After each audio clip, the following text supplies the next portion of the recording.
ಚಿದ್ರೂಪೇಣ ಸಂಸ್ಥಿತ ನಮಸ್ತೆ ಸೈ ನಮಸ್ತೆ ಸೈ ನಮಸ್ತೆ ಸೈ ನಮೋ ನಮಃ. ಮೌನಕ್ಕಿಂತ ಶಬ್ದ ಅರ್ಥಪೂರ್ಣ ಆಗಿದೆ ಅಂತನ್ನೋದು ಆತ್ಮ ಒಪ್ಪಿದ್ರೆ ಮಾತ್ರ ಶಬ್ದದಲ್ಲಿ ಮಾತಾಡ್ಬೇಕಂತ. ನಾದದ ಮೂಲಕ ಎಂತ ದಿವ್ಯ ಮೌನವನ್ನು ಸೃಷ್ಟಿ ಮಾಡಿದ್ದಾರೆ ಅಂತಂದ್ರೆ ನನ್ನ ಶಬ್ದ ಏನಾಗ್ತದೋ ಗೊತ್ತಿಲ್ಲ ನನಗೆ. ಆದರೆ ಎಷ್ಟೊಂದು ದೊಡ್ಡ ಒಂದು ನಾದದ ಮೂಲಕ ಸೃಷ್ಟಿಯಾದಂತಹ ಈ ಒಂದು ವಾತಾವರಣದೊಳಗೆ, ಈ ಒಂದು ಆರೋಹಣದ ಪ್ರಕ್ರಿಯೆಯೊಳಗೆ, ಇವತ್ತಿನ ಸಂದರ್ಭದೊಳಗೆ ನಾವು ಶಬ್ದದ ಮೂಲಕ ಮತ್ತು ನಮ್ಮ ಭಾಷೆಯ ಮೂಲಕ ನಾವು ವಿನಿಮಯ ಮಾಡ್ಕೊಳ್ಬೇಕಾದ್ರೆ, ಸಂವಹನ ಮಾಡ್ಕೊಳ್ಬೇಕಾದಾಗ ಈ ರೀತಿ ಶಬ್ದಗಳನ್ನು ಬಳಸಬೇಕಾಗ್ತದೆ. ಅದಕ್ಕೆ ಈಗ ಅವ್ರು ಹೇಳಿದಾಗೆ ಇವತ್ತಿನ ಸ್ಥಿತಿಯೊಳಗ ನಾನು ಮಾತಾಡ್ತಕ್ಕಂಥ ಶಬ್ದ ಹುಟ್ಟು ಅವರು ಯಾರ ಕೊಟ್ಟು ಬಿಟ್ಟಿದ್ದಾರೆ, ನಾದದ್ದು ಅವರೊಂದು ನಾದ ಕೊಟ್ಟಿದ್ದಾರೆ. ಅದನ್ನ ನಾವು ಶಬ್ದದೊಳಗೆ ಹೇಳಲೇಬೇಕಾಗ್ತದೆ, ಅನಿವಾರ್ಯನೂ ಆಗ್ತದೆ ಅದು. ಆ ಕಾರಣಕ್ಕೆ ಈ ಒಂದು ಹಿನ್ನೆಲೆ ಒಳಗೆ ಅಂದ್ರೆ ಈಗ ನಾನು ಬರೆದದ್ದು ಈ ಒಂದು ಅನುಭವ ಅಂದ್ರೆ ತಲ್ಲೀನತೆ ಒಂದು ವಾತಾವರಣ ಅವರು ನಾದದ ಮೂಲಕ ನಿರ್ಮಾಣ ಮಾಡಿದಂತ ಒಂದು ತಲ್ಲೀನತೆ, ತಲ್ಲೀಯೋ ಅಂತ ಶಬ್ದ ಇದೆ. ಅದು ಆ ತಲ್ಲೀಯ ಹಂತದ ಒಂದು ವಾತಾವರಣವನ್ನು ಸೃಷ್ಟಿ ಮಾಡಿದೊಳಗ ಅದಕ್ಕೆ ಪೂರಕವಾದಂತ ಒಂದು ಶಬ್ದದ ಸಂವಹನದೊಳಗ ನಾವು ಹೋಗ್ಬೇಕಾಗ್ತದೆ. ದೊಡ್ಡ ಸವಾಲು ಕೊಟ್ಟಿದ್ದಾರೆ ನಾದದ ಮೂಲಕ. ಶರೀರ ನಮ್ಗಿರ್ಬೋದು, ಶರೀರ ಅವ್ರದ್ದು. ಆದ್ರೆ ಎರಡಕ್ಕೂ ನಮ್ಗೆ ಕೃಪೆ ಸಿಕ್ಕದ್ದು ಶ್ರೀ ಅರವಿಂದರಿಂದ ಮತ್ತು ಮಾತೆಯಿಂದ ಅಂತ ಅಂದ್ಕೊಂಡು ನನ್ನ ಮಾತುಗಳನ್ನು ಹೇಳಲಿಕ್ಕೆ ಇಲ್ಲಿ ಇಷ್ಟಪಡ್ತೇನೆ. ಅದಕ್ಕಿಂತ ಮುಖ್ಯವಾಗಿ ನಾನು ಈ ಪ್ರವೇಶಕ್ಕೆ ಬರೋಕ್ಕಿಂತ ಅತ್ಯಂತ ಸ್ವಲ್ಪದರೊಳಗೆ ಈ ಕ್ಷೇತ್ರ ಮಹಿಮೆ ಅಂತ ಒಂದಿರ್ತದೆ. ಕ್ಷೇತ್ರ ದೇವತೆಗೆ ನಾವು ಯಾವಾಗಲೂ ಪ್ರಥಮ ವಂದನೆಯನ್ನು ಸಲ್ಲಿಸಲೇಬೇಕಾಗ್ತದಂತೆ. ನೀವು ಸೂಕ್ಷ್ಮವಾಗಿ ಗಮನಿಸಿ, ಶಿರಸಿ, ಗೋಕರ್ಣ, ಶಿರಸಿ ಮತ್ತು ಪಾಂಡಿಚೇರಿಗೆ ಒಂದು ಅವಿನಾಭಾವ ಸಂಬಂಧ ಇದೆ. ನಾವು ಅದನ್ನು ಅರ್ಥಕೊಳ್ಬೇಕಾಗಿದೆ. ಇಲ್ಲಿವರೆಗೂ ಅರ್ಥಿಲ್ಲ ಅಂತ ಆಪಾದನೆ ಅಲ್ಲ, ಅರ್ಥಕೊಳ್ಬೇಕಾಗಿದೆ. ಕಾರಣ ಅಂತಂದ್ರೆ ಇವತ್ತು ವಿಶ್ವದಲ್ಲಿ ಪೂರ್ತಿಯಾಗಿ ಶ್ರೀ ಅರವಿಂದರನ್ನ ಅವರ ಮಂತ್ರ ಸ್ವರೂಪದ ಒಂದು ಭಾಷಾ ಸ್ವರೂಪದಲ್ಲಿ ಇದ್ದದನ್ನ ಸಾರ್ವಜನಿಕರಿಗೂ ಅರ್ಥವಾಗುವಂತೆ ಇಂಗ್ಲಿಷ್ನಲ್ಲಿನೇ ಅದನ್ನು ಮತ್ತೊಮ್ಮೆ ಮರುರೂಪಣೆ ಮಾಡಿ ಅಥವಾ ರೂಪಾಂತರಣ ಮಾಡಿ ಇಡೀ ಜಗತ್ತಿಗೆ ಪರಿಚಯ ಮಾಡಿಕೊಟ್ಟವರು ಎಂ.ಪಿ. ಪಂಡಿತರು ಶಿರ್ಷಿ ಅವರು. ಎಂ.ಪಿ. ಪಂಡಿತರು ಶಿರ್ಷಿ ಅವರು ಯಾರಿಗೆ ಗೊತ್ತಿದೆ ನೋಡಿ. 125 ಕೃತಿಗಳು ಎಂ.ಪಿ. ಪಂಡಿತರು ಬರೆದಿದ್ದಾರೆ. 125 ಕೃತಿಗಳು ಶ್ರೀ ಅರವಿಂದರ ಎಲ್ಲಾ ಸಂಪುಟಗಳು ಕಾಲೇಜಿನೊಳಗ ವೈಕುಂಠರಾವ್ ಸ್ವಂದಿಯವರು ಸಂಗ್ರಹ ಮಾಡಿಟ್ಟಿದ್ದಾರೆ. ಕಳೆದ 10, 15, 20 ವರ್ಷಗಳಲ್ಲಿ ಪ್ರಪ್ರಥಮವಾಗಿ ನನ್ನ ಸಲುವಾಗಿ ಅದನ್ನು ದರ್ಶಿಸಿದವರು ಶ್ರೀ ಹಾಸ್ಯಗಾರರು. ಬಹುಶಃ 2 ದಶಕಗಳು. ನನಗೊಂದು ಡಿಕ್ಷನರಿ ಬೇಕಾಗಿತ್ತು. ಎಂ.ಪಿ. ಪಂಡಿತರು ಬರ್ದಾರ ಅಂತಂದು ಆ ಸುದ್ದಿ ಗೊತ್ತಾಯ್ತು. ಅಲ್ಲೇ ಪಾಂಡಿಚೇರಿ ಸಿಗ್ಲಿಲ್ಲ, ಪ್ರತಿ ಇರ್ಲಿಲ್ಲ, ಸಿಗ್ಲಿಲ್ಲ. ಅದು ಬೇರೆ ದೇಶದಿಂದ ಪ್ರಿಂಟ್ ಆಗಿತ್ತು, ಅದು ಬೇರೆ ಪ್ರಿಂಟ್ ಆಗಿತ್ತು, ಸಿಗ್ಲಿಲ್ಲ. ಆದ್ರೆ ನನಗೆ ಗೊತ್ತಿತ್ತು ಇಲ್ಲಿ ಎಂ.ಪಿ. ಪಂಡಿತರ ಪುಸ್ತಕವನ್ನ ಸೋಂದಿಯವರು ಒಂದು ದತ್ತಿ ನಿಧಿ ಮಾಡಿ ಅಲ್ಲಿ ಎಲ್ಲಾ ಪುಸ್ತಕಗಳನ್ನು ಇಟ್ಟಿದ್ದಾರೆ ಅಂತ ಅನ್ಕೊಂಡು ಸುದ್ದಿ ಗೊತ್ತಾದಾಗ ನಾನು ಇವರಿಗೆ ಹೇಳಿದೆ. ಅವರು ಹುಡುಕಿದ್ರು. ಪ್ರಪ್ರಥಮ ಸಂಶೋಧಕರು ಇಲ್ಲಿ ಅರವಿಂದರ ಮತ್ತು ಎಂ.ಪಿ. ಪಂಡಿತರ ಗ್ರಂಥಗಳನ್ನು ಹುಡುಕಿದವರು ಇವರೇ ಒಬ್ಬರು. ಹೀಗಾಗಿ ಅಂದ್ರೆ ಇಲ್ಲೇ ಈ ಒಂದು ಇಲ್ಲಿಂದ ಗೋಕರ್ಣದ ಯಾಕೆ ಹೇಳ್ತೇನೆ ಅಂತಂದ್ರೆ, ಗೋಕರ್ಣದಿಂದ ಕಾವ್ಯಕಂಠ ವಾಸಿಷ್ಠ ಮುನಿಗಳು ಮತ್ತು ಎಂ.ಪಿ. ಪಂಡಿತರು ಇಬ್ರು ಶ್ರೀ ಅರವಿಂದರಂತಲ್ಲಿ ಹೋಗ್ಬೇಕು ಅಂತ ಹೇಳ್ಕೊಂಡು ಕಾವ್ಯಕಂಠರಿಗಿರ್ತದೆ. ರಮಣ ಮಹರ್ಷಿ ಹತ್ರ ಹೋಗ್ಬೇಕು ಅಂತ ಹೇಳ್ಕೊಂಡು ಎಂ.ಪಿ. ಪಂಡಿತರಿಗಿರ್ತದೆ ಅಭಿಪ್ರಾಯ, ಅವರ ಅಭಿಲಾಷೆ ಆಗಿರ್ತದೆ. ಆದ್ರೆ ಇಬ್ರು ಪಾಂಡಿಚೇರಿಗೆ ಹೋಗ್ತಾರೆ. ಶ್ರೀ ಅರವಿಂದ್ರ ಹೇಳ್ತಾರೆ ರಮಣ ಮಹರ್ಷಿಗಳಿಗೆ, ಇವರಿಗೆ ವೈಕುಂಠ ಕಾವ್ಯಕಂಠ ಮುನಿಗಳಿಗೆ ಹೇಳ್ತಾರೆ, ನೀನು ಎಲ್ಲಿಯವಲ್ಲ, ನೀನು ರಮಣ ಮಹರ್ಷಿಯವನು, ಇವರು ಎಂ.ಪಿ. ಪಂಡಿತರು ಇಲ್ಲಿರ್ಲಿ ಅಂತ ಹೇಳ್ತಾರೆ. ಅವಾಗ ಇಬ್ಬರಿಗೂ ಒಂದು ಹಂತದವರೆಗೂ ಬೇಜಾರಾಗಿರ್ತದೆ. ಅಲ್ಲೇ ಅದರದ್ದು ಸುಳುವುಗಳು ಲೇಖನದೊಳಗೆ ಸಿಗ್ತಾವ ನಮಗದು. ಅದ್ರ ಕೊನೆಗೆ ಎಂ.ಪಿ. ಪಂಡಿತರು ಅರವಿಂದ ಆಶ್ರಮದೊಳಗೆ ಹೊಡಿತಾರೆ. ಕಾವ್ಯಕಂಠ ಮುನಿಗಳು ಇದಕ್ಕೆ ಇಲ್ಲಿ ರಮಣಾಶ್ರಮಕ್ಕೆ ಬರ್ತಾರೆ. ರಮಣಾಶ್ರಮಕ್ಕೆ ಬರ್ತಾರೆ ಅವರು. ಅಲ್ಲಿ ಬಂದುಕೊಂಡು ಅಲ್ಲಿ ಯಾವುದನ್ನು ಸಾವಿತ್ರಿ ಇವರು ಬರೋದಿಲ್ಲ, ಅದಕ್ಕೆ ಪ್ರತಿಯಾಗಿ ಅಂದ್ರೆ ಅಷ್ಟೇ ಮಹತ್ವದ ಒಂದು ಉಮಾ ಸಹಸ್ರ ಅಂತ ಒಂದು ಕೃತಿ ಬರೆದರು ಯಾರು ಕಾವ್ಯಕಂಠ ಮುನಿಗಳು. ಯಾರು ಅದನ್ನ ನೋಡ್ಲಿಲ್ಲ, ಇವತ್ತಿನವರೆಗೂ ನೋಡ್ಲಿಲ್ಲ ಉಮಾಮ. ಇನ್ನೊಂದು ಮುಖ್ಯ ಅಂತಂದ್ರೆ ಕಳವೆ ಇದು ಯಾರು ಕಾವ್ಯಕಂಠ ಮುನಿಗಳು ಬರೆದದ್ದು ಇದೇ ಶಿರ್ಸಿ ತಾಲೂಕಿನ ಕುಳವೆ. ಒಂದು ಯೋಗ ಅವರ ಮೂಲವರು ವಿಶಾಖಪಟ್ಟಣದ ಹತ್ರ ಕಳವೆ.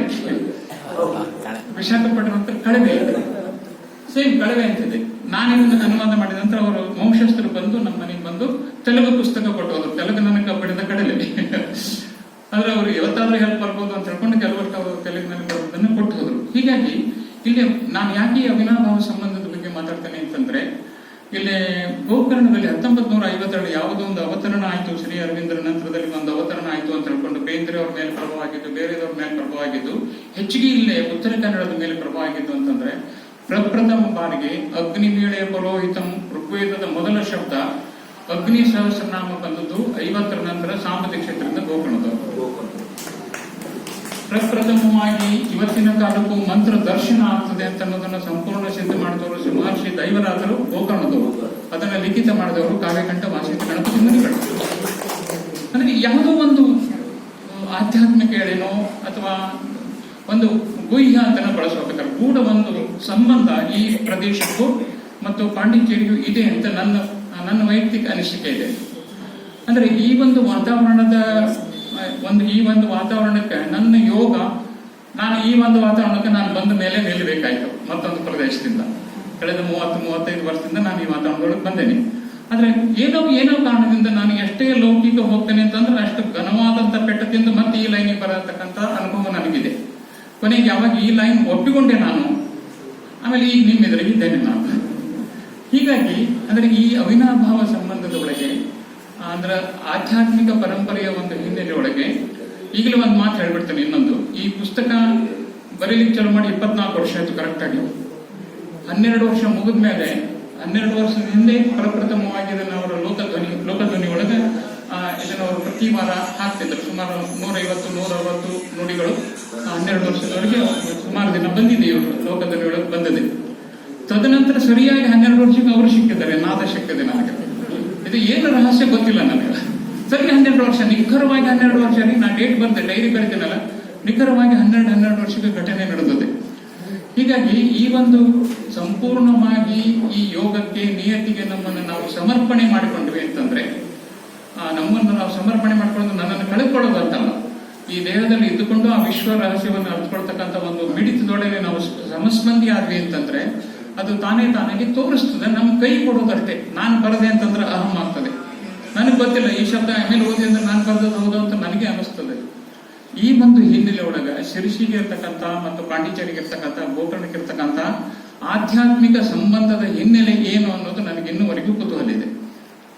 ಈ ಕುತೂಹಲ ಹುಟ್ಟಲಿಕ್ಕೆ ಕಾರಣ ಆಗಿದ್ದು ಅಂತಂದ್ರೆ, ಇನ್ನುಳಿದವರೆಲ್ಲ ಗೋಕರ್ಣಕ್ಕೆ ಹೋದ್ರೆ ಗೋಕರ್ಣದವ್ರು ಯಾಣಕ್ಕೆ ಹೋದ್ರು ಅಂತ ಒಂದು ಗಾದೆ ಮಾತಿದ್ರು.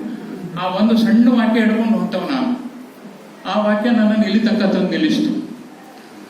ಅದಕ್ಕಾಗಿ ಈ ಇಲ್ಲೇ ಕ್ಷೇತ್ರ ದೇವತೆಗಳಿಗೆ ಪ್ರಪ್ರಥಮವಾಗಿ ವಂದಿಸಿ ನಂತರ ಆಕಾಶಯಾನಕ್ಕೆ ಸಂಬಂಧಪಟ್ಟಂತ ಈ ವಿಷಯಕ್ಕೆ ನಾನು ಪ್ರವೇಶ ಮಾಡ್ಲಿಕ್ಕೆ ಇಷ್ಟಪಡ್ತೀನಿ. ಇಲ್ಲಿ ಸಾವಿತ್ರಿ ಅಂತ ಬಂತು ಅಂದ ಕ್ಷಣಕ್ಕೆ ನಾವು ಎಲ್ಲರೂ ಗಾಯತ್ರಿ ಉಪಾಸನೆ ಮಾಡ್ತೇವೆ. ಯಾರಿಗೇನು ಗಾಯತ್ರಿ ಹೊಸದಲ್ಲ. ಗಾಯತ್ರಿ ಉಪಾಸನೆ ಮಾಡಬೇಕಾದಾಗ ಪ್ರಾತಃ ಕಾಲೇ ಗಾಯತ್ರಿ, ಅಪರಾಹ್ನೇ ಸಾವಿತ್ರಿ, ಸಾಯಂ ಸಂಧ್ಯಾ ಸರಸ್ವತಿ ಅಂತ ಹೇಳ್ಕೊಂಡು ನಮ್ದು ಪರಂಪರೆ ಇದೆ. ಅದು ಅಂದ್ರೆ ಯಾವಾಗ ಈ ಸಾವಿತ್ರಿ ಅಂದರೆ ಈ 2ನೇ ಹಂತದ ಸಾವಿತ್ರಿ ಅನ್ನೋದು 2ನೇ ಹಂತ. ಗಾಯತ್ರಿ ವ್ಯಾನಿಷ್ ಅಂತಲ್ಲ. Gayatri it has completed it's tenure. ತನ್ನ ಅವಧಿಯನ್ನು ಪೂರ್ತಿ ಮುಗಿಸ್ಕೊಂಡಿದೆ. ಇದೇ ರೀತಿ ಒಂದು ಸಭೆಯೊಳಗೆ ಒಂದು ದಿಢೀರ್ ಪ್ರಶ್ನೆ ಬಂದಿತ್ತು ನನಗೆ. ವಿಶ್ವರೂಪ ದರ್ಶನಕ್ಕೆ ಸಾವಿರಾರು ತಲೆಗಳು, ಸಾವಿರಾರು ಕರಗಳು, ಕಾಲುಗಳು 2 ಯಾಕೆ ಅಂತ ಒಂದು ಗಂಭೀರ ಪ್ರಶ್ನೆ ಇತ್ತು ದಿಢೀರಾಗಿ. ವಿಶ್ವರೂಪ ದರ್ಶನ ನೋಡ್ತಾರೆ, ಸಾವಿರಾರು ಶಿರಗಳು, ಸಾವಿರಾರು ಕರಗಳು, ಕಾಲುಗಳು 2 ಎಂತಕ್ಕೆ, ಯಾಕೆ ಇದಿದೆ ಅಂತ ಹೇಳ್ಕೊಂಡು ಒಂದು ಪ್ರಶ್ನೆ ಬಂತು. ಈ ರೀತಿ ಕೂಡಿದಂತ ಒಂದು ಸಭೆಯೊಳಗೆ 3 ವರ್ಷದ ಹಿಂದೆ ದೇವರ ದಯ ಅಥವಾ ಹಿರಿಯರ ಕೃಪೆ ನಾಳೆ ಸೂಕ್ಷ್ಮವಾಗಿ ಗಮನಿಸಿ. 4 ಕಾಲುಗಳ ಮೇಲೆ ನಡೀತಕ್ಕಂಥ ಪ್ರಾಣಿಗಳಿಗೆ ಮೆದುಳು ಸಣ್ಣ. 6 ಕಾಲುಗಳ ಷಟ್ಪದಿ, ಅಷ್ಟಪದಿ, 8 ಕಾಲಿನ ಬಂಟ ಅಂತ ಹೇಳ್ತಲ್ಲ ಜಡೆಗೆ, ಅಷ್ಟಪದಿ ಅಥವಾ ಶತಪದಿ, ಸಹಸ್ರಪದಿಗಳಿಗೆ ಮೆದುಳು ಮತ್ತು ಸಣ್ಣ. ಹೊಟ್ಟೆ ಹೊಸಗೊಂಡು ಉರಗ ಮತ್ತು ಸರಿಸೃಪಗಳಿಗೆ ಮೆದುಳು ಮತ್ತು ಸಣ್ಣ. ಆದ್ರೆ ಯಾವಾಗ ಮನುಷ್ಯನ ಮೆದುಳು ದೊಡ್ಡದಾತು ಅಂತಂದ್ರೆ, ಯಾವಾಗ ನೆಲಕ್ಕೆ ಲಂಬವಾಗಿ ನೇರವಾಗಿ ನಿಂತುಕೊಂಡು 4 ಕಾಲುಗಳನ್ನು ಬಿಟ್ಕೊಂಡು 2 ಕಾಲ ಮೇಲೆ ನಿಂತುಕೊಂಡು ಊರ್ಧ್ವಗಾಮಿಯಾಗಿ ಬೆಳೆಯಲಿಕ್ಕೆ ನಮ್ಮ ಮೆದುಳು ವಿಶಾಲ ಆಯಿತು, ಮೆದುಳು ಅಭಿವೃದ್ಧಿ ಆಯಿತು. ಅವಾಗ ಸೂರ್ಯನಿಂದ ನಮ್ಮ ಧಿಯೋಯೋನ ಪ್ರಚೋದಯಾತ, ಪ್ರಪ್ರಥಮವಾಗಿ ಗಾಯತ್ರಿ ಕೊಟ್ಟವನು ವಿಶ್ವಾಮಿತ್ರ. ಆ ಧಿಯೋಯೋನ ಸೂರ್ಯನಿಂದನೇ ನಮ್ಮ ಅಷ್ಟು ಧೀಶಕ್ತಿ ಜಾಗೃತಿ ಆಗ್ತದೆ. ಆ ಧೀಶಕ್ತಿ ಜಾಗೃತಿ ಆದ ನಂತರದಲ್ಲಿ ನಮ್ಮ ವಿಕಾಸವಾಗಿ ಎಲ್ಲಿ ತನಕ ಬಂದಿದ್ದೇವೆ. ಈ 2ನೇ ಹಂತದೊಳಗೆ ಈ ಸಾವಿತ್ರಿ ಅನ್ನೋದೇನದಲ್ಲ, ಮತ್ತೊಂದು 2ನೇ ನಾವು ಗಮನಿಸಲೇಬೇಕಾದ, ಸಾವಿತ್ರಿ ದೇಹದಲ್ಲಿ ಗಮನಿಸಲೇಬೇಕಾದಂತ ಒಂದು ಸಂಗತಿ ಅಂತಂದ್ರೆ, ಎಲ್ಲಾ ಅವತರಣಗಳು ಎಳಿದು ಬಾ ತಾಯೇ ಎಳಿದು ಬಾ, ಋತ ಮಾತೆಗೆ, ಋತದ ಚಿನ್ಮಯ ಮಾತೆಗೆ ಅಂತ ಹೇಳ್ಕೊಂಡು ಕುವೆಂಪು ಅವರು ಎಳಿದು ಬಾ ಅಂತ ಹೇಳ್ತಾರೆ. ಅರವಿಂದರು ಪ್ರಥಮವಾಗಿ ಇಳಿದು ಬಂದದ್ದನ್ನು ಹೇಳ್ತಾರೆ. ಬೇಂದ್ರೆ ಸಹಿತ ಗಂಗಾವತರಣದೊಳಗೆ ಇಳಿದು ಬಾ ತಾಯಿ ಅಂತ ಹೇಳೋದು ಆ ಸಂದರ್ಭದೊಳಗೆ ಬರೆದದ್ದು, ಈಗಿನ ಈ ಕ್ಷಣದೊಳಗೆ ಆ ಸಂದರ್ಭದಲ್ಲಿ ಬರೆದದ್ದು. ನೀವು ಸೂಕ್ಷ್ಮವಾಗಿ ಗಮನಿಸಿ, ಎಲ್ಲಾ ಅವತರಣಗೊಂಡಂತಹ ದಶಾವತಾರಗಳು ಪುರುಷ. ಆಕಾಶ ಪುರುಷ, ಮೇಘ ಪುರುಷ, ಸಮುದ್ರ ಪುರುಷ, ಗಾಳಿ ವಾಯು ಪುರುಷ, ಮಳೆ ಪುರುಷ, ಮಳೆರಾಯ ಪುರುಷ. ಈ ಎಲ್ಲಾ ಸಮ್ಮಿಶ್ರಗೊಂಡು ನೆಲಕ್ಕೆ ಮುಟ್ತೀವಿ ಅಂತಂದ್ರೆ ಹೊಳೆಗಂಗವು ಸ್ತ್ರೀ ಆಗ್ತಾರೆ. ಅಂದ್ರೆ ಆರೋಹಣದಲ್ಲಿ ಸ್ತ್ರೀ ಪ್ರಧಾನತೆ ಇದೆಯೋ ಅದನ್ನೇ ಸಾವಿತ್ರಿ ಹೇಳ್ತಾ ಇದೆ. ಹೌದು, ಅವತರಣಗೊಂಡ ಬಂದಂತಹ ಪುರುಷ ಪ್ರಭಾವದ, ಪುರುಷ ಸ್ವಭಾವದ ಎಲ್ಲ ನಮ್ಮ ಅಥವಾ ಶಕ್ತಿ, ವಿಶ್ವಶಕ್ತಿ ನಮ್ಮಲ್ಲಿ ಬಂದು ಕುಂಡಲಿನಿ ಒಳಗೆ ಸ್ಥಗಿತಗೊಳ್ತದೆ, ನಿಂತು ಬಿಡ್ತದೆ. ಆಕರ್ಷಣೆ ಶಕ್ತಿಯಿಂದ ಬಾಹ್ಯ ಆಕರ್ಷಣೆಗಳಿರ್ಬೋದು ಅಥವಾ ಬೇರೆ ಬೇರೆ ಆಕರ್ಷಣೆಗಳಿರ್ಬೋದು, ಅದು ಅಲ್ಲೇ ನಿಂತು ಬಿಡ್ತದೆ. ಅಲ್ಲಿ ನಿಂತ್ವಿ ಅಂತಂದ್ರೆ ನಾವು ಲೌಕಿಕವಾಗಿ ಮೃಣ್ಮಯದ ಜೀವವಾಗಿ ಬದುಕಿದಂತೆ ನಾವು ನಾಟಕ ಮಾಡಿ ಒಂದಿನ ಇದ್ವೋ ಇಲ್ವೋ ಅಂತ ಹೇಳ್ಕೊಂಡು ಹೋಗ್ಬಿಡ್ತೇವೆ. ಅದನ್ನ ಆರೋಹಣ ಮಾಡ್ಬೇಕು ಅಂತಂದ್ರೆ ಕುಂಡಲಿನಿ ಜಾಗೃತಿ ಒಳಗೆ ಸಹಿತ ಆರೋಹಣ ಪ್ರಕ್ರಿಯೆ ಮಾಡ್ಬೇಕು ಅಂತಂದ್ರೆ ಕೇವಲ ನಾವು ಆರೋಹಣ ಮಾಡಿಕೊಂಡು ಇಲ್ಲಿ ಸಹಸ್ರಾರದವರೆಗೆ ತಲುಪಬೇಕು ಅಥವಾ ಅದ್ರ ಆಚೆ ಹೋಗ್ಬೇಕು. ನಮ್ದು ಅನ್ನಮಯ, ಪ್ರಾಣಮಯ, ಮನೋಮಯ, ವಿಜ್ಞಾನಮಯ, ಚಿನ್ಮಯ ಮತ್ತು ಸತ್ ಅಂತ ಹೇಳ್ಕೊಂಡು ಕೊನೆ ಹಂತಕ್ಕಿದೆ. ಚಿನ್ಮಯದ ಅಂದ್ರೆ ಆನಂದಮಯದ ಅಂತ ಹಂತಕ್ಕೆ, ವಿಜ್ಞಾನಮಯದ ಹಂತಕ್ಕೆ ಹೋದವನು ಯಾಜ್ಞವಲ್ಕ್ಯ ಎರಡನೇ ಹಂತದೊಳಗೆ. ಅಂದ್ರೆ ಧಿಯೋಯುನ ಪ್ರಚೋದಯತ ಆಗಿದೆ, ಧಿಶಕ್ತಿ ಜಾಗೃತ ಆಗಿದೆ. ಇದನ್ನ ಮಹಾಭಾರತದೊಳಗೆ ಸತ್ಯವಾನ ಸಾವಿತ್ರಿಯ ಒಂದು ಪುರಾಣಿಕ ಸ್ವರೂಪದೊಳಗೆ ಇವತ್ತು ಸಹಿತ ವಟ ಸಾವಿತ್ರಿ ವೃತ್ತ ಅಂತ ಬಯಸಿ ಮೇಲೆ ಜೋರಿದೆ. ಇಲ್ಲಿ ಇರಬಹುದು ವಟ ಸಾವಿತ್ರಿ ವೃತ್ತ ಅಂತ ಹೇಳ್ಕೊಂಡು. ಅದ್ರ ನಾವು ಇದನ್ನ ನಿಮ್ದು ಒಬ್ಬರಿಗೊಬ್ಬರಿಗೆ ಮರದ ಬಾಗಿನ ಕೊಡ್ಬೇಕಾದ್ರೆ ಸಾವಿತ್ರಿ ಆಗಿರೋಣ, ಮುತ್ತೈದೆ ಆಗಿರೋಣ, ಸಾವಿತ್ರಿ ಆಗಿರೋಣ, ಮುತ್ತೈದೆ ಆಗಿರೋಣ ಅಂತ ಹೇಳ್ಕೊಂಡು ಇವತ್ತು ಅದನ್ನು ಮುಗಿಸ್ಕೊಂಡು ಬಂದಿದ್ದಾರೆ. ಅಂದ್ರೆ ಈ ಆರೋಹಣದ ಪ್ರಕ್ರಿಯೆಯೊಳಗೆ, ಸಾವಿತ್ರಿ ಹಂತದೊಳಗೆ, ಆರೋಹಣದೊಳಗೆ ಏನೇನಿದೆ ಅಂತ ಅನ್ನೋದನ್ನ ಸಾವಿತ್ರಿ ಹೇಳ್ತಾ ಇರೋದಕ್ಕೆ ಅದು ಸಂಪೂರ್ಣ ಹೊಸದಾಗಿದೆ. ಯಾಕೆ ಉದ್ಗಿಸಿಡಲ್ಪಡ್ತೀವೋ ಅಂತ ಹೇಳ್ಕೊಂಡು ಒಂದು ಪ್ರಶ್ನೆ ಬಂತು. ಅಂದ್ರೆ ಮಹಾಭಾರತದ ಕಾಲಕ್ಕೆ ಇದು ಬಂದಿತ್ತು, ಯಾಕೆ ಉದ್ಗಿಸಲ್ಪಟ್ಟಿದ್ದು, ಇಲ್ಲಿವರೆಗೆ ಯಾಕೆ ಉದ್ಗಿಸಿಡಲಿತ್ತು ಅಂತ ಹೇಳ್ಕೊಂಡು ಶ್ರೀ ಅರವಿಂದರು ಅದರ ಬಗ್ಗೆ ಬರೀತಾರೆ. ಅಂದ್ರೆ ಇದರಿಂದ ಬರ್ತಕ್ಕಂಥ ಶಕ್ತಿ, ಇದರಿಂದ ದೊರೀತಕ್ಕಂಥ ಮಾನವನ ವಿಕಾಸದ ತೀವ್ರತೆ ಎಕ್ಸಲರೇಟೆಡ್ ರಾಕೆಟ್ ವೇಗದೊಳಗೆ. ಆ ರಾಕೆಟ್ ವೇಗದೊಳಗೆ ನಾವು ಈಗ ಇತ್ತೀಚಿನ ಒಂದು ಶತಮಾನದ ಅವಧಿಯೊಳಗೆ ಎಷ್ಟೊಂದು ನಾವು ಭೌತಿಕವಾಗಿ, ಮಾನಸಿಕವಾಗಿ, ವೈಜ್ಞಾನಿಕವಾಗಿ ಎಷ್ಟೊಂದು ತೀವ್ರಗತಿ ಒಳಗೆ ಬೆಳೆದಿದ್ದೇವೆ ಅಂತಂದ್ರೆ 1922 ಕೇವಲ 1 ಲಕ್ಷ ಜ್ಯೋತಿರ್ವರ್ಷದ ತಾರೆಗಳೇ ಗೊತ್ತಿತ್ತಂದ್ರೆ ಈಗ 90 ಬಿಲಿಯನ್ ಜ್ಯೋತಿರ್ವರ್ಷ ದೂರದಲ್ಲಿರ್ತಕ್ಕಂಥ ವಿಶ್ವ ನಮಗೆ ಗೊತ್ತಿದೆ. ಇದು ಆರೋಹಣ ಪ್ರಕ್ರಿಯೆಗೆ ಪ್ರಾರಂಭ ಆಗಿ ತಲುಪಿರ್ತಕ್ಕಂಥ ಹಂತ. ಇದ್ರೊಳಗೆ ಒಂದು ಮಾತು ಬರ್ತದೆ, ತಾರೆಗಳು ಮೈಲುಗಲ್ಲುಗಳು, ನಿಹಾರ ಧರ್ಮಚಕ್ರ. Stars are milestones, nebula is rest home. ಸಾವಿತ್ರೊಳಗೆ ಬರಸ ತಾರೆಗಳು ಮೈಲುಗಲ್ಲುಗಳು, ನಿಹಾರ ಧರ್ಮಚಕ್ರ. ಹೌದಲ್ರಿ, 1950 ನಂತರದ ಗೊಡ್ಡಾರ್ಡ ಪ್ರಪ್ರಥಮ ರಾಕೆಟ್ ಹಾರಿಸಿದ ನಂತರದಲ್ಲಿ ನಾವಿವತ್ತು ಎಲ್ಲಿಗೆ ಹೋಗಿ ತಲುಪಿದ್ದೇವೆ? ಮಂಗಳವನ್ನು ದಾಟಿದ್ದೇವೆ, ಸೋಲಾರ್ ಸಿಸ್ಟಮ್ ಅನ್ನು ದಾಟಿದ್ದೇವೆ, ಸೌರವ್ಯೂಹವನ್ನು ದಾಟಿದ್ದೇವೆ. ಅಂದ್ರೆ ವಿಶ್ವದೊಳಗಿರ್ತಕ್ಕಂಥ, ಬ್ರಹ್ಮಾಂಡದಲ್ಲಿರ್ತಕ್ಕಂಥ ಎಲ್ಲಾ ಅಂಶಗಳನ್ನ ಸಾವಿತ್ರಿ ಒಳಗೊಂಡಿದೆ. ಎಲ್ಲಿವರೆಗೂ ಒಳಗೊಂಡಿದೆ ಅಂತಂದ್ರೆ ಇದ್ರೊಳಗಿನ ಕದ್ದು ಕಾಪಿ ರೈಟ್ ಮಾಡಿಕೊಂಡು ಇತ್ತೀಚೆಗೆ 3 ಮಂದಿ ವಿಜ್ಞಾನಿಗಳು ಸಿಕ್ಕೊಂಡಿದ್ರು ಅಮೆರಿಕದೊಳಗೆ ಮತ್ತು ಯುರೋಪದೊಳಗೆ. ಇವ್ರದೇ ತಗೊಂಡುಕೊಂಡು ತಮ್ಮದಂತ ಹೇಳ್ಕೊಡಕ್ಕೆ ಹೋದ್ರು. ಅಂದ್ರೆ ಯಾವುದು ಭೌತಿಕವಾಗಿ ಎಸ್ಟ್ರೋಫಿಸಿಕ್ಸ್ ನೊಳಗೆ ಏನೇನು ಇವತ್ತು ನಡೀತಾ ಇದೆಯಲ್ಲ, ಸಾಕಷ್ಟು ಬೇರೆ ಬೇರೆ ಟೈಮ್ನಲ್ಲಿ ಚರ್ಚೆ ಮಾಡುವ ಎಲ್ಲವೂ ಸೂತ್ರ ರೂಪದೊಳಗೆ ಈ ಸಾವಿತ್ರಿ ಒಳಗೆ ಇವೆ. ಅದನ್ನ ಟಿಪ್ಪಣಿ ಒಳಗೆ ಕೊಟ್ಟಿದ್ದೇನೆ, ಕೆಲವಷ್ಟು ಟಿಪ್ಪಣಿ ಒಳಗೆ ಕೊಟ್ಟಿದ್ದೇನೆ. ಅಂದ್ರೆ ಆರೋಹಣ ಪ್ರಕ್ರಿಯೆ ಒಳಗೆ ನಾವು ಅಂದ್ರೆ ಭೂ ಗುರುತ್ವಾಕರ್ಷಣ ಶಕ್ತಿಯಿಂದ ಮೇಲೆ ಹೋದ್ವಿ ಅಂತಂದ್ರೆ ಅಲ್ಲಿ ಇರ್ತಕ್ಕಂಥ ವಾತಾವರಣನೇ ಬೇರೆ, ಅದು ನಮ್ಗೆ ಹೊಸದು. ಭೂ ಗುರುತ್ವಾಕರ್ಷಣ ಶಕ್ತಿಯಿಂದ ಮೇಲೆ ಹೋಗ್ಬೇಕು ಅಂತಂದ್ರೆ ನಾವು ತೂಕ ಕಳ್ಕೊಳ್ತೇವೆ, ನಮ್ಮನ್ನು ನಾವು ರಕ್ಷಣೆ ಮಾಡ್ಕೊಳ್ಳಿಕ್ಕೆ ಒಂದು ಕವಚ ಬೇಕಾಗ್ತದೆ.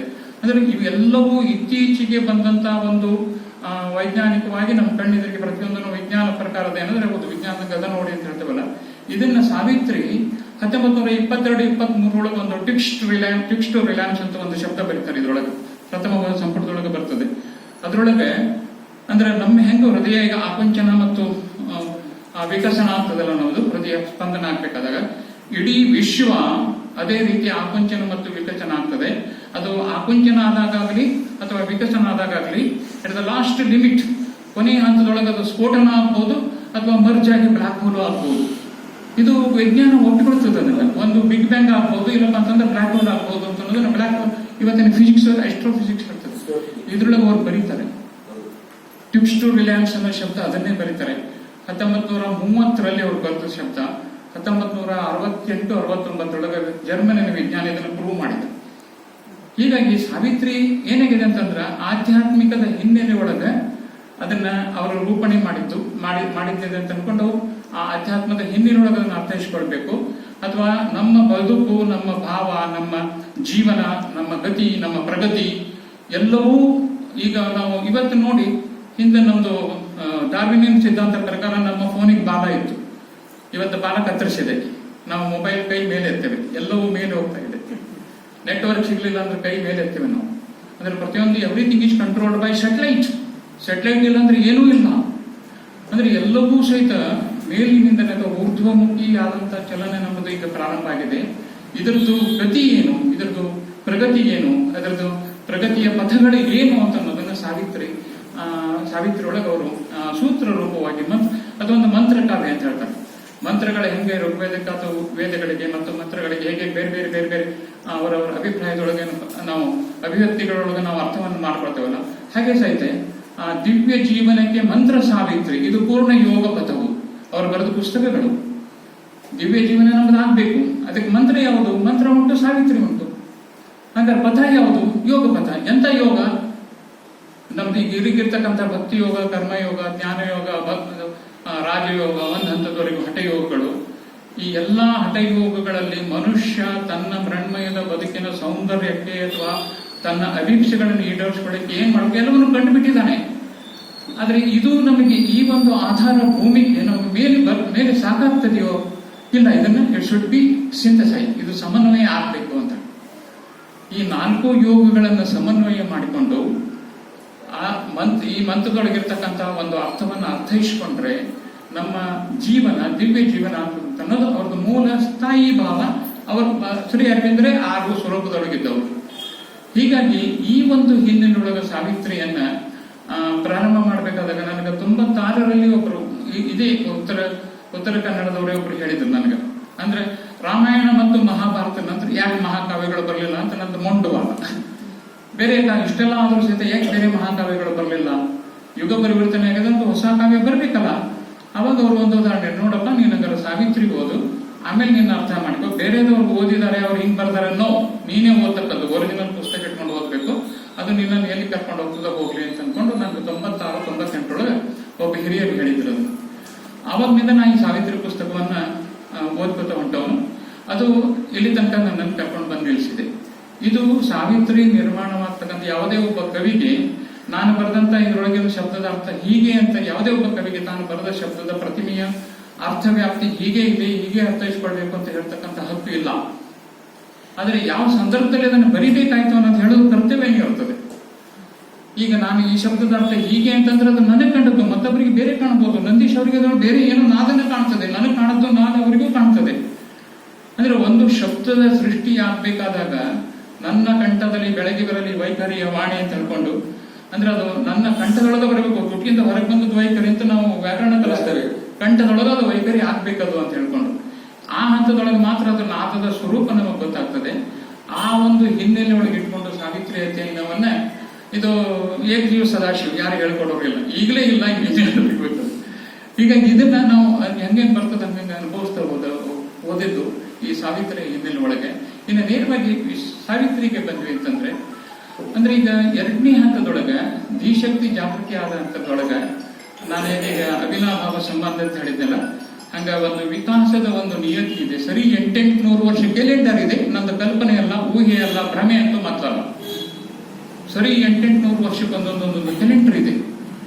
ಒಂದು ಅದರೊಳಗೆ ಬಾಣಂತಿ ಕೋಣೆಯ ಅವಧಿ ಅಂತ ಒಂದು ಇಂಗ್ಲಿಷ್ ಒಳಗೆ ಬರ್ತದೆ. ನಾನು ಬಾಣಂತಿ ಕೋಣೆಯ ಅವಧಿ ಅಂತ ಮಾಡಿದ್ದೇನೆ. ನಾನು ಬಾಣಂತಿ ಕೋಣೆಯ ಅವಧಿ ಅಂತ ಅನ್ಕೊಂಡು, ಈಗ ಮುಂಚೆ ಬಹುಶಃ ಹಿರಿಯರಿಗೆ ಗೊತ್ತಿರ್ಬೋದು ಅಥವಾ ನಿಮ್ಮ ತಾಯಿ ನಿಮ್ಮ ಅಜ್ಜಿಯವರಿಗೆ ಗೊತ್ತಿರ್ಬೋದು, ಮಗುವಿನ ಜನನ ಆದ ನಂತರದಲ್ಲಿ 40 ದಿನಗಳ ಕಾಲ ಬಾಣಂತಿ ಮತ್ತು ಮಗುವನ್ನ ಹೊರಗಡೆ ಕರ್ಕೊಂಡು ಬರ್ತಿದ್ದಿಲ್ಲ. ಒಂದು ಸಣ್ಣ ಪಣತಿ ಇಟ್ಟು 40 ದಿನ ಆದ್ಮೇಲೆ ಕರ್ಕೊಂಡು ಬಂದು ತೊಟ್ಟಿಲ ಹಾಕುವ ಕಾರ್ಯಕ್ರಮವನ್ನು ಮಾಡ್ತಾರೆ. 40 ದಿನ ಹೊರಗೆ ಕರ್ಕೊಂಡು ಬರ್ತಿರ್ಲಿಲ್ಲ.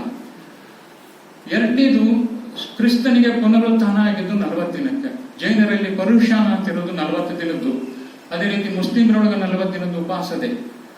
ಅದೇ ರೀತಿ ಹಾರ್ನ್ ಬಿಲ್, ನಿಮಗೆ ಗೊತ್ತಿರ್ಬೇಕದು, ಕಿರೀಟದ ಹಕ್ಕಿ ಅಂತ ಹೇಳ್ತಾರಲ್ಲ, ಹಾರ್ನ್ ಬಿಲ್ಲು ಮತ್ತು ಗರುಡ 40 ವರ್ಷದವರೆಗೂ ಬದುಕಿ 40 ವರ್ಷ ಆದ್ಮೇಲೆ ಒಂದು ಕಡೆಗೆ ಏಕಾಂತದಲ್ಲಿದ್ದು 40 ದಿನ ತಮ್ಮ ರೂಪಾಂತರವನ್ನು ಮಾಡಿಕೊಂಡು ಹೊಸ ಕೊಕ್ಕು ಮತ್ತು ಹೊಸ ಗರಿ ಬರೆಸಿಕೊಂಡು ನಂತರದ ಅವಧಿ 40 ವರ್ಷದವರೆಗೆ ಅದು 20 ವರ್ಷಕ್ಕೂ ಸಾಯ್ಬಹುದು, 40 ವರ್ಷ ಡಾಕ್ಯುಮೆಂಟ್ ಇದೆ.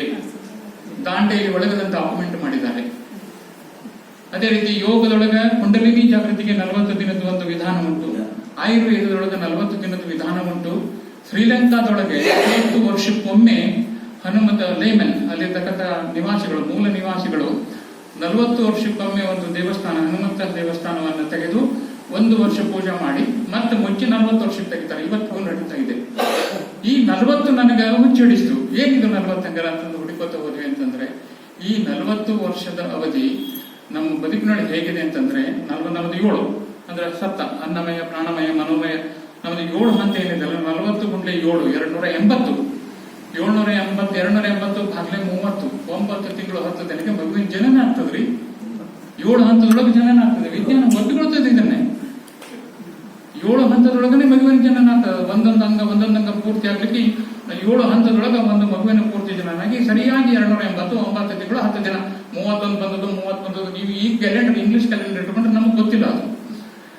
ಈ ಎಲ್ಲಾ ವಿಶ್ವದ ರಹಸ್ಯಗಳೇನಿವೆಲ್ಲ, ಈ ರಹಸ್ಯಗಳು ಅಡಗಿಸಿ ಇಡಲೇಬೇಕಾದದ್ದು ನಿಯತಿ ಅಂತ ಸರಿಯಾಗಿ ಬರೀತಾರೆ. ಯಾಕೆ ಅಡಗಿಸಿಟ್ರು ಅಂದ್ರೆ ಅಂತ ಅನ್ಕೊಂಡು, ಅದು ಒಂದು ನಿಯತಿ ಇತ್ತು, ಅದು ಇರಬೇಕಾಗಿತ್ತು. ನಾವು this is the time. Savitri ಬರ್ತಕ್ಕಂಥ ಅವಧಿ ಇದು ಒಂದು 100 ವರ್ಷದಿಂದ, ಇವಾಗಲ್ಲ, ಕನ್ನಡದಲ್ಲಿ ಈಗ ಬಂದಿರ್ಬೋದು, 100 ವರ್ಷದ ಹಿಂದೆ ಅವರು ಬರೀಬೇಕಾದ this is the time, proper time. ಇವಾಗ ಸಾವಿತ್ರಿ ಪುನಃ ಬರ್ಲಿಕ್ಕೆ ಇದೆ. ನಾವು ಸಿದ್ಧಗೊಳ್ಳಬೇಕಾಗಿದೆ. ನಮ್ಮ ಈ ಶರೀರ ಮರಣ್ಮಯದ ಶರೀರ ಕೇವಲ ಮರಣ್ಮಯದ ಶರೀರ ಅಲ್ಲ, ಒಂದು ಸಾಧನ. ಇಲ್ಲೇ ನಾವು ಆತ್ಮ ಸ್ವರೂಪವಾಗಿ ಹೋಗ್ಬೇಕು ಅಂತಂದ್ರೆ ಸಾವನ್ನ ನಾವು ಅಂದ್ರೆ ನಮ್ದು ಮುಗಿದು ಹೋತು ಅಂತಲ್ಲ, ಸಾವು ಮುಗಿದು ಹೋಗ್ಲಿಲ್ಲ, 2ನೇ ಹಂತಕ್ಕೆ ಹೋಗುತ್ತೆ. ಅದು ಕಾಲಧಾರಣವಾದ ಅಲೆಯ ಮೇಲೆ ಅಂತ ಅನ್ನೋದೇನದಲ್ಲ, ನಾವು 2ನೇ ಹಂತ. ಅದನ್ನ ನಾವು ನಮ್ಮ ಈ ದೇಹದ ಬಿಡುಗಡೆಯಾದ ನಂತರದಲ್ಲಿರ್ತಕ್ಕಂಥ ಅನುಭವಗಳನ್ನ ಮಾಡ್ಲಿಕ್ಕೆ ಸಾಧ್ಯತೆಯೋ? ಖಂಡಿತವಾಗಿಯೂ ಸಾಧ್ಯತೆ. ಸಾವಿತ್ರಿ ಹೇಳ್ತಾ ಇದ್ದಾರೆ, ಖಂಡಿತವಾಗಿಯೂ ಸಾಧ್ಯತೆ. ಅದು ಅಂದ್ರೆ ನಾವು ಅನಂತತೆಯನ್ನ ಕಾಣೋದು, ಅಥವಾ ಕಾಲಾತೀತವಾಗೋದು, ಅಥವಾ ವಿಶ್ವದೊಡನೆ ಸ್ಪಂದಗೊಳ್ಳೋದು. ನೀವು ಯಾವ ಶಬ್ದ ಬಳಸ್ತೀರಿ ಬಳಸಿಕೊಳ್ಳಿ. ಈ ಒಂದು ಹಿನ್ನೆಲೆಯ ಸಾವಿತ್ರಿಯನ್ನು ನಾವು ಗಮನಿಸಬೇಕು ಅಂತಂದ್ರೆ, ಅಂದ್ರೆ ಇದನ್ನ ನಾವು 2ನೇ ಹಂತದೊಳಗೆ ಇದನ್ನ ಮತ್ತೊಂದು ಆಯಾಮದೊಳಗೆ ಇದನ್ನು ನೋಡೋದಾತು ಅಂತಂದ್ರೆ, ಇದು ವಿಜ್ಞಾನನೋ? ಎಸ್, ಹೌದು. ಇದು ಮಂತ್ರವೋ? ಹೌದು. ಇದು ಧರ್ಮಶಾಸ್ತ್ರವೋ? ಹೌದು. ಇದು ಕಾವ್ಯವೋ? ಹೌದು. ಅಂದ್ರೆ ಮಹಾಭಾರತಕ್ಕೆ ಯಾವ ಒಂದು ಸ್ಥಾನವನ್ನು ನಾವು ಆಧ್ಯಾತ್ಮಿಕ ದೃಷ್ಟಿಯಿಂದ, ಕಾವ್ಯದ ದೃಷ್ಟಿಯಿಂದ, ಬದುಕಿನ ಸಾಂಸ್ಕೃತಿಕ ದೃಷ್ಟಿಯಿಂದ, ಒಟ್ಟು ನಮ್ಮ ಚಿಂತನದ ಮೂಲ ಬಿಂದು ಅಂತ ಹೇಳಿಕೊಂಡು ಮಹಾಭಾರತವನ್ನು ನಮ್ಮ ಸಮುದಾಯ, ರಾಮಾಯಣ ವ್ಯಕ್ತಿ ಪ್ರಧಾನದ್ದು, ಆದ್ರೆ ಮಹಾಭಾರತ ಒಂದು ಹೇಗೆ ಚಿಂತನಾ ಪ್ರಧಾನವಾಗಿ ನಾವು ಎಲ್ಲವನ್ನ ಎಲ್ಲ ಆಯಾಮದೊಳಗೆ ತಗೊಳ್ತೇವಲ್ಲ, ಅದೇ ಹಂತದೊಳಗೆ ಇವತ್ತು ಮನುಷ್ಯ ಮಂಗಳಕ್ಕೆ ಹೋಗ್ಲಿಕ್ಕೆ ಪ್ರಯತ್ನ ಮಾಡ್ತಿದ್ದಾನೆ, ಬೇರೆ ಗ್ರಹಗಳನ್ನು ಹುಡುಕ್ತಾ ಇದ್ದಾನೆ. ಅಲ್ಲಿಗೆ ಹೋದ್ರೆ ಹೇಗಿರ್ಬೋದು, ಹೇಗಿರ್ಬೇಕು, ಈ ರೀತಿ ಇಲ್ಲಿರ್ತಕ್ಕಂಥ ಯಾವುದೇ ನಮಗೆ ಇರ್ತಕ್ಕಂಥ ಉಪಕರಣಗಳಾಗಲಿ, ನಮ್ಮ ಚಿಂತನ ವಿಧಾನಗಳಾಗಲಿ, ನಮ್ಮ ಯೋಗಗಳಾಗಲಿ ಸಹಾಯಕವಾಗಬಹುದು, ಅಥವಾ ನಾವು ರೂಪಾಂತರ